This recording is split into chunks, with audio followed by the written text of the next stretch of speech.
네, 1시 28분 향하고 있습니다. 주말 동안의 이슈를 정리하고 이번 주에 눈여겨볼 여러 가지 소식들 살펴보는 시간입니다. 시사구말리 문화일보의 이현정 논설위원 나오셨습니다. 어서 오세요. 네, 안녕하세요. 네, 그리고 오피니언 라이브 윤희용 여론분석센터장 자리하셨습니다. 안녕하십니까? 네, 안녕하십니까? 엄청 바쁘셨죠? 네, 지난 한 2주 정도? 예. 네, 잠도 많이 못 잤습니다. 어디만 틀면 항상 여론조사 하시는 분들은 항상 모여 계시더라고요. 네. 대목이죠, 대목. 네. 자, 그러면 본격적으로 여쭤보겠습니다. 선거 끝이 났고, 이 더불어민주당이 지역구에서만 163석, 그리고 네. 더불어시민당까지 합치면 180석을 가져갔습니다. 압도적인 승리였는데, 먼저 여론조사 적중률은 이건 어떻게 평가하세요? 이번엔 뭐 여론조사 이제 오차 범위라는 게 있잖아요. 네. 접전 지역들, 박빙 승부하는 지역들은 뭐 오차가 좀 틀린 곳들, 정확히 맞추지 못한 것들이 있습니다만은 전체적인 흐름과 전반적인 뭐 결과에 대한 전망들은 뭐 이전에 비해서 네. 상당히 좀 개선된 측면이 있는 것 같습니다. 하지만 3사가 출구조사에서 뭐 70억 넘게 썼다고는 하는데 그거는 이 정도까지 나올 거라고는 아무도 예측 못했잖아요.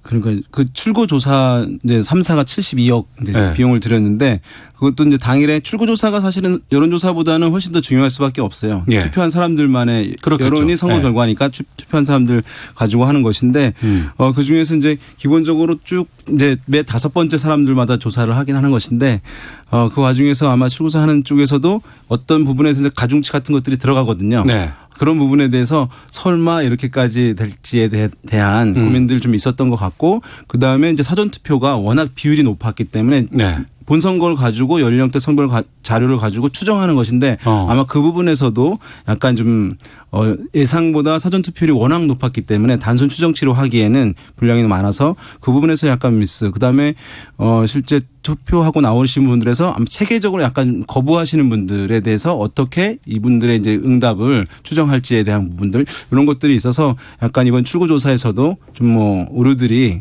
예전만큼은 아니겠습니다만 일정 부분이 있지 않았을까 생각됩니다. 예. 지난주 시사구말리 시간에 사전 투표율이 상당히 높았다라는 그렇죠. 얘기들 그리고 이게 어떻게 반영될 것인가라는 궁금증들이 있었는데 현재 지금 상황으로 보면 출구조사와 사전 투표율을 보정을 한다고는 했지만 사전 투표에서 상당히 이 진보 쪽 아니면 이 여당 쪽으로 표심이 많이 작용한 것으로 좀 보여요. 네. 그러니까 이게 사실 이제 저도 뭐 많이 반성하고 있습니다. 왜냐하면 이게 전통적인 개념의 우리가 분석 틀 자체가 이번 선거에서 많이 깨져 나갔어요.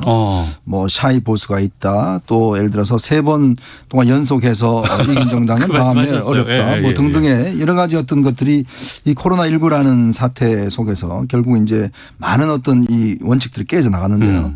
특히 사전투표율 같은 경우에 이번에 제가 26% 이상 나오는 걸 보고 그러면 이게 지금 샤이 보수가 나오는 것인가 아니면 정말 샤이 진보가 나오는 것인가에 대한 이제 좀 헷갈린 측면이 있었거든요. 근데 결론적으로 보면 지금 이번에 그 투표율을 보니까 사실 이번 같은 경우 개표를 먼저 지역구에서 한 거를 당일 한 거를 개표하고 이후에 마지막에 사전 투표를 깠더라고요.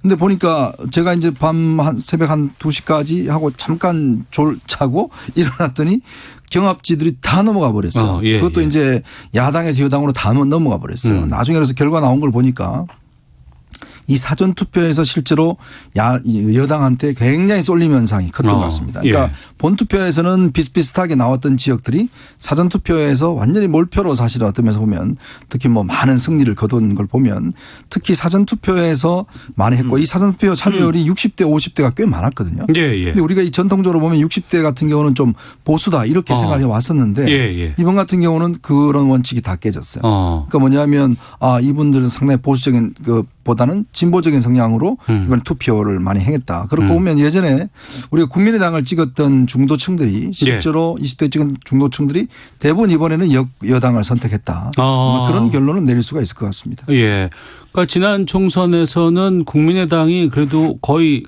지금 더불어민주당보다도 더 높은 정당 투표율을 받았잖아요. 그렇죠.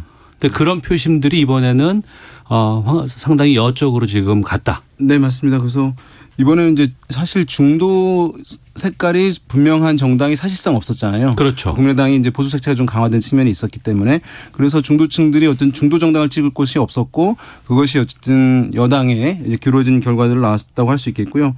어쨌든 이번 선거 결과는 이제 뭐 아까 압승이라는 표현을 하는데 사실 압승이라는 표현으로도 네. 그것을 좀 정확히 표현하지 못하는 결과. 표현이라고 할 수 있겠고 선거 결과를 사실은 이전에도 없었고 이제 앞으로도 잘 보기 힘들 정도로 정말 기존의 정치 분석이나 선거 전망 이런 거 하시는 모든 분들이 사실은 상당히 이제 놀랄 수밖에 없는 네. 그런 의외의 결과였다. 그 격차는 여권이 이제 우세할 거라는 흐름들은 있었습니다만 이렇게 격차가 클지는 많은 분들이 사실 예상 못한 부분도 있습니다. 네, 이전의 여론조사와 총선 결과에 대해서 좀 비교해 봤고요. 본격적으로 두 분과 좀 말씀 나누겠습니다. 먼저 이현정 논설위원께 네. 이번 총선 결과 어떻게 보셨어요? 그러니까 결국 이제 아마 제가 이제 이번에 선거 끝나고 나서 네. 그동안 좀 중도나 이렇게 좀 야당 쪽에 찍었던 분들한테 이번에 어떻게 좀 표를 했냐 물어보니까 여당 찍은 분들이 꽤 있어요. 그래요. 왜 그러냐 그러니까. 예. 이 코로나 사태인데 사실 우리가 좀 이게 우리 정부가 잘하고 있지 않냐. 좀 그런 상황에서 힘을 실어줘야 되지 않겠냐. 네.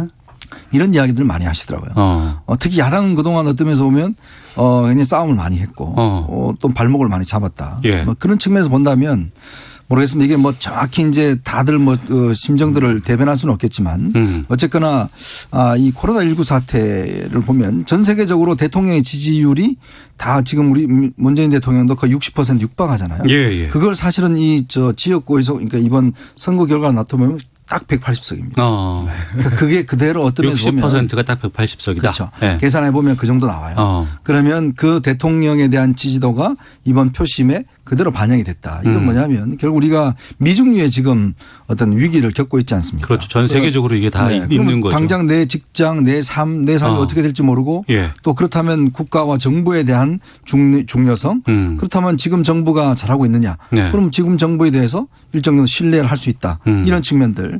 그렇다면 야당에 대해서는 아직까지 신뢰가 어렵다. 네.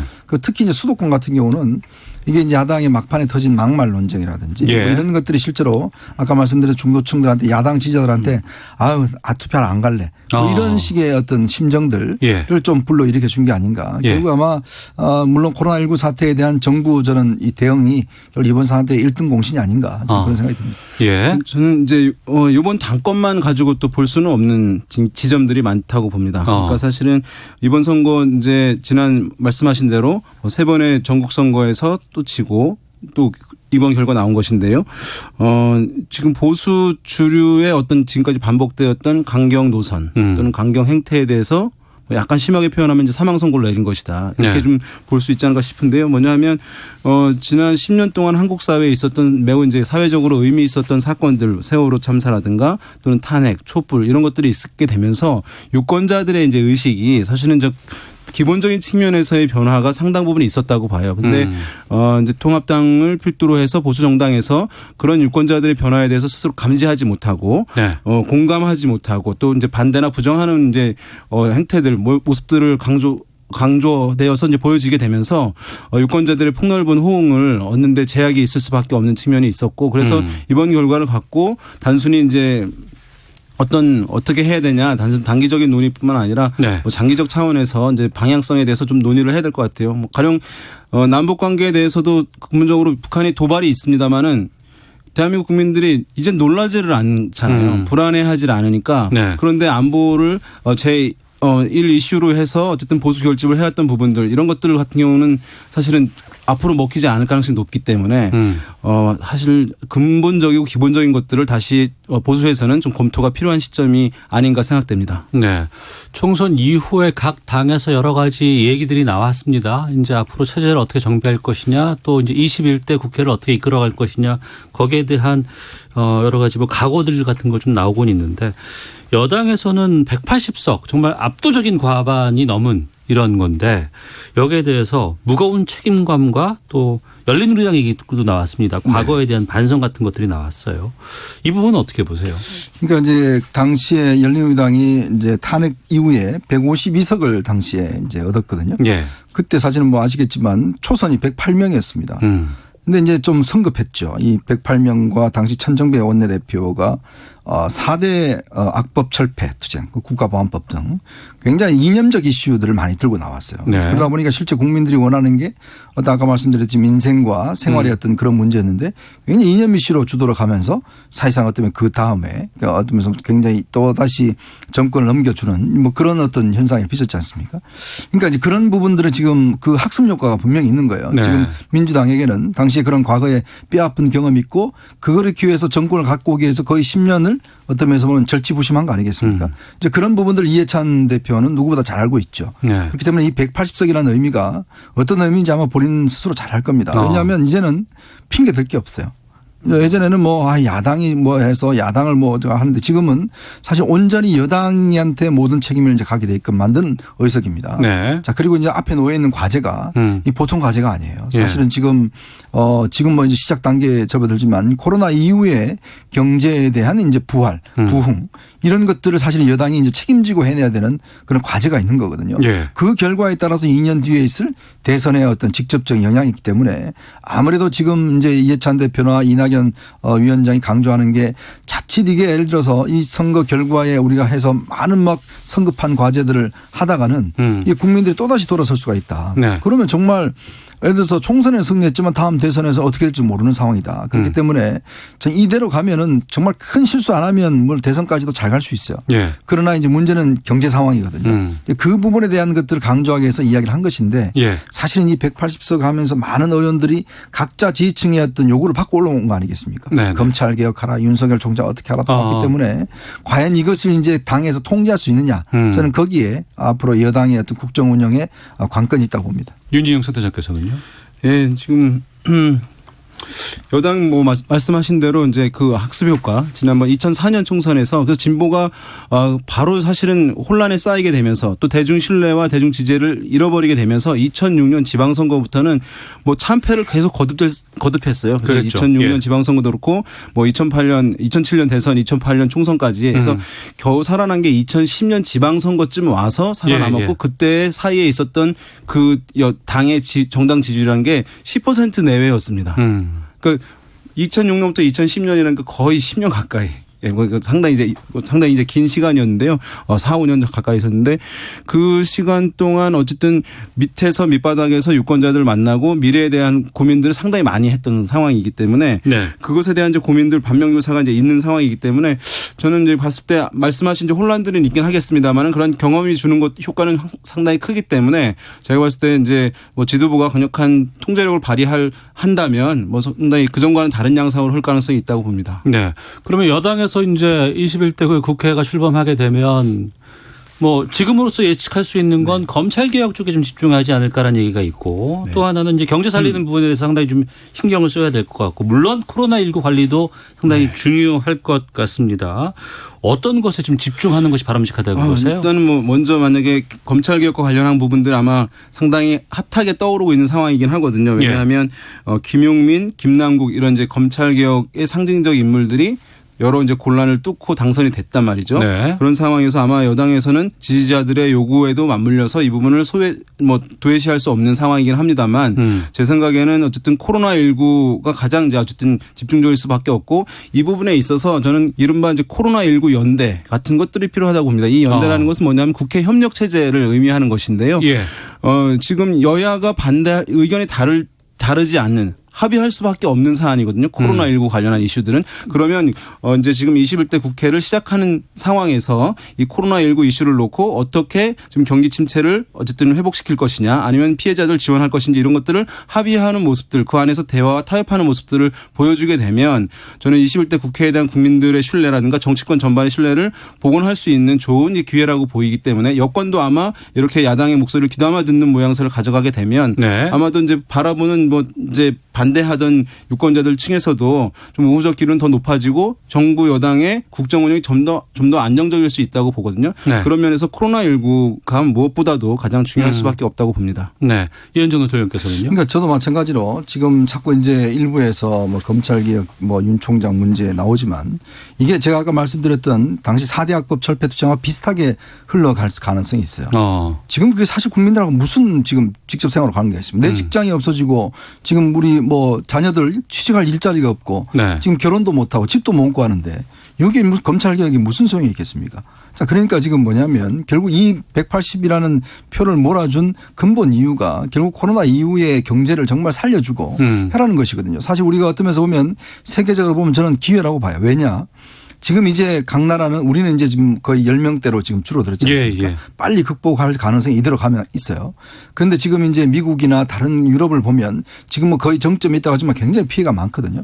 그러면 우리가 빨리 극복하면 빨리 경제를 우리가 어떤 면에서 회복을 해서 실제로 다른 나라들이 이제 회복할 즈음에 우리는 굉장히 어떤 면에서 보면 좀 이게 그 주도적으로 가져갈 수가 있어요. 그러면 나름대로 어떤 이 위기를 저는 잘 극복하고 오히려 우리한테는 새로운 기회가 될 수 있다고 보거든요. 지금 네. 보시면 알겠지만 우리 진단 키트나 뭐 마스크라든지 우리의 또 지금 뭐 휴대폰이라든지 뭐 반도체라든지 이런 것들을 산업을 잘만 보존시키면 문제는 뭐냐면 이걸 어떤 면에서 도산은 시키지 않고 우리 고용을 어느 정도 유지를 하면서 잘만 가져나간다면 다른 나라들이 이제 서서히 극복해 나갈 때 우리는 이미 어떤 면에서 보면 상당히 좀 이 상승을 타고 있는 거 아니겠습니까? 네. 자, 그런 분위기를 과연 정부 여당이 이제 만들어주는 거. 저는 그러면요. 정말 예전에 뭐 이해찬 대표 이야기하던 20년 집권 50년 집권은 충분히 할 수 있습니다. 네. 그러니까 그게 어떤 면에서 보면 성숙한 여당 지금 사실은 이해찬 대표가 강조한 바로 겸손해야 된다는 이야기가 뭐냐면 사실 문재인 대통령 취임사를 나와 있는 소통과 협치의 정치를 실천할 수 있는 저는 절호의 기회예요. 정말 이 기회를 놓치면 다시 오지 않습니다. 다시 우리 정치가 예를 들어 지금 이번에 선거 보시면 지역 간 굉장히 그 어떤 게 많았지 않습니까? 영남과 호남 간에. 그러면 이건 어떤 면에서 문재인 대통령이 이걸 어려도 극복을 하고 통합의 정치를 한다라고 한다면 저는 정말 어떤 면에서 보면 여당으로서는 좋은 기회예요. 그러니까 이 기회를 절대 놓치지 말기를 바랍니다. 알겠습니다. 다만 이제 검찰에서 상당히 이제 뭐 선거 과정에 있었던 아니면 이제 좀 미뤄져 왔던 현 정권에 대한 수사라든가 예. 이런 부분에 대해서 이제 어떤 스탠스를 가져갈지. 선거사범 수사가 또 있겠군요. 그렇습니다. 예. 그래서 이제 뭐 미뤄뒀던 수사들도 있는 것이고요. 청와대 관련한 수사도 있었고 그런 것들을 매우 적극적이고 좀 한 모습으로 전개된다고 한다면 이제 코로나19에 대해서 먼저 신경 쓰겠다고 하지만은 사실 이제 그 부분 검찰 개혁의 부분들의 이제 기류가 더 강해질 수도 있는 변화 가능성은 이제 일정 부분 있다고 하겠습니다. 알겠습니다. 3253님 통합당이 달라지겠다 뼈를 깎는 노력을 하겠다 말한 것도 참 오래됐는데 달라진 점을 조금 더 보여주지 못하는 것이 가장 큰 패배 요인입니다. 9522번님 저는 60대입니다.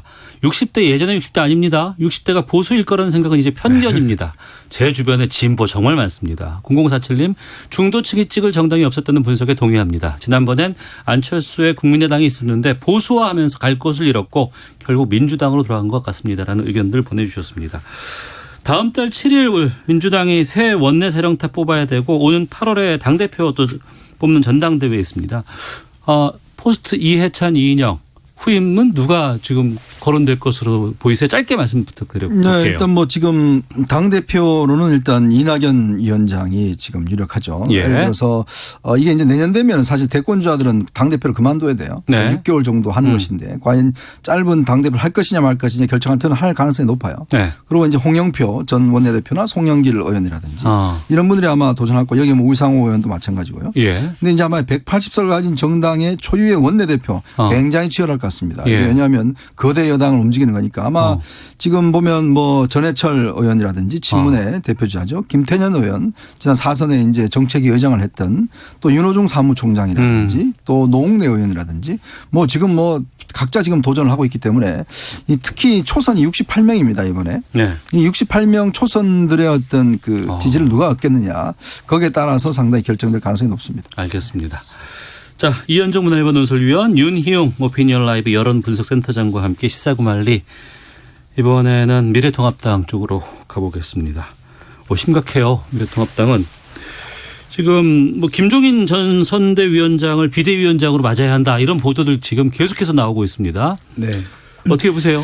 일단은 이제 이 문제가 왜 나오는 것이냐 하면 뭐 이제 선거 직전에 영입됐기 때문에 들어왔기 때문에 이제 계속 리더십을 좀 발휘하는 것이 좋겠다라고 하는 부분도 있겠습니다만 이제 황교안 대표 사퇴를 했잖아요. 이제 네. 리더십 부재 상황이 되었고 이것이 이제 바로 새로운 당대표를 뽑는 국면으로 가게 될 경우에는 국민들 보기에 상당히 다시 또 자리 다툼, 권력 다툼을 한다는 이미지로 비춰질 수밖에 없다는 부분에 대해서 이제 일단의 그룹들이 이제 그렇게 가면 안 된다는 생각에서 비대위 체제로 가고 그것을 이제 김종인 비대위원장으로 체제로 가는 것을 선호하고 있는 그런 상황이라고 할 수 있겠고 지금 상황에 봤을 때는 이제 이것이 주류 의견이긴 합니다만 그러나 왜 외부인에게 우리 당의 미래를 바꾸느냐 이 100석 넘는 것도 뭐 이게 그렇게 나쁜 건 아니지 않냐라고 하면서 스스로 우리가 우리 내부의 힘에서 극복해야 된다라고 하는 뭐 조경태 의원이라든가 김태흠 의원 등의 이제 그 주장들이 있는 상황이긴 한데 네. 그러나 당의 전반적인 기류는 어쨌든 바로 이거는 전당대회 통해 가지고 당권 도전하는 싸움하는 모습 보이지 않는 것이 바람직하다라고 하는 기류가 현재 주류인 건 맞는 것 같아요. 그러나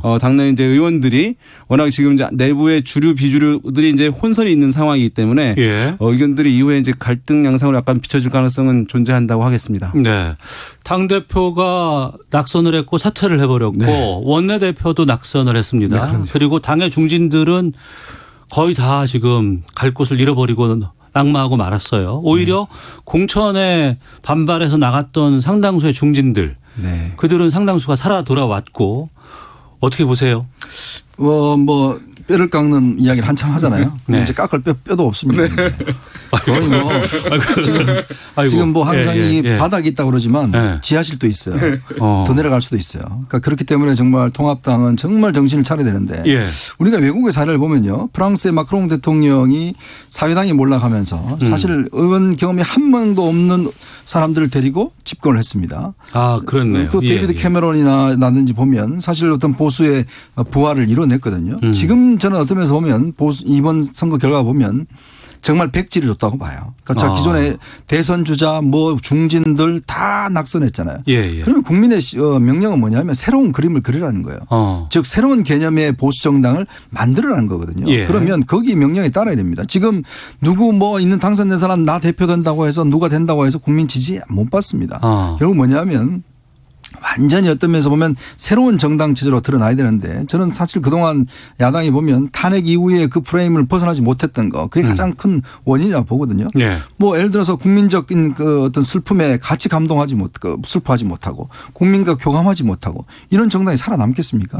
자 그러면 지금 같은 경우는 오히려 어떤 저는 제일 좋은 기회다라고 생각이 드는 거예요. 즉 대한민국 정치를 21세기 대한민국 정치가 새로운 형태의 정당과 새로운 개념의 어떤 정당을 나올 수 있는 저는 저런 기회라고 보면 일단 시간이 필요하겠죠. 그렇다면 정말 경제에 유능한 정당이라든지 또 안보에 유능한 정당 이런 어떤 사람들을 키우고 특히 뭐 1970년대생들 많이 이야기하지 않습니까? 우리가 또 이 마크롱 대통령이 77년생입니다. 자 그럼 우리는 왜 40대가 못하겠습니까? 당연히 할 수 있거든요. 30대 왜 못하겠어요? 지금 시대는 바뀌고 있습니다. 그러면 거기에 새로운 리더가 나와야 돼요. 그걸 만들어주신 토양을 만들어줘야지 저는 지금 중진들이 뭐 내가 대표를 해야 되느니 내가 들어와야 되니 저는 다 아무 소용이 없다고 봅니다. 지금요 의석 한두 석 더 많은 거 아무 소용이 없습니다. 지금 뭐 103석인데 거기에 104석 돼봐야 무슨 소용이 있겠습니까?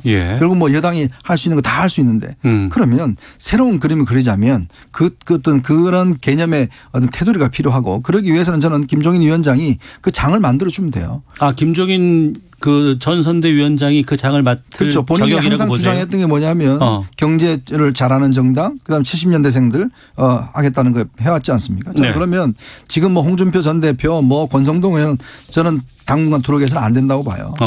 그러면서 지금의 당선인들 중심으로 해서 결국은 새로운 모습의 당을 만들어야 된다. 그래야지만 승산했지 다시 이분들 들어오면요. 자기 대권 지금 그거 할 겁니다. 벌써 홍준표 전 대표 들어와서 나 지금 대권 도전할 거예요. 권성동 의원 나 지금 당대표 할게 당 원내대표 할게요. 이러잖아요. 그럼 뭐가 바뀌겠습니까? 여기에 이게 대해서. 지금 이제 맞습니다. 100번 맞으신 말씀이에요. 왜냐하면 보수가 가지고 있던 크게 한 세 가지 정도의 신화가 있었어요. 한국 사회에. 신화? 예. 뭐냐하면 보수는 이거 잘한다라고 하는 이제 국민들이 갖고 있는 고정관념이에요. 강력한 힘을 발휘했던 것이죠. 안보는 보수가 잘해라고 하는. 그렇지만 이제는 북한의 이제 두려움이 이제 과거보다 줄어들었고 그다음에 한미 동맹을 기반으로 해서 또 이제 이 보수 결집을 해왔거든요. 근데 미국이 북한과 막 대화를 하려고 하는 상황이 됐잖아요. 그러니까 한미 동맹을 기반으로 북한과 긴장 관계를 유지하는 것, 대립적 관계를 강화하는 것 이런 부분이 더 이상 먹히지 않는 상황이 돼버렸고요. 그러니까 안보 신화가 이제 무너졌고요.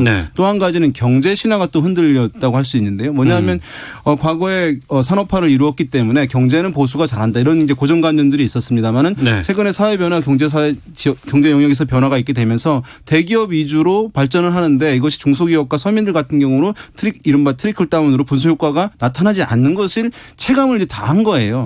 그것을 계속 고집하고 있는 거. 그러니까 그것에 대해서 거부감이 멀어지고 경제 잘한다라고 하는 인식은 약화될 수밖에 없는 것이고 또 마지막 한 가지는 이제 질서의 신화인데 뭐냐면 네. 보수는 그래도 갈등 안 하고 분열 안 하고 통합을 해.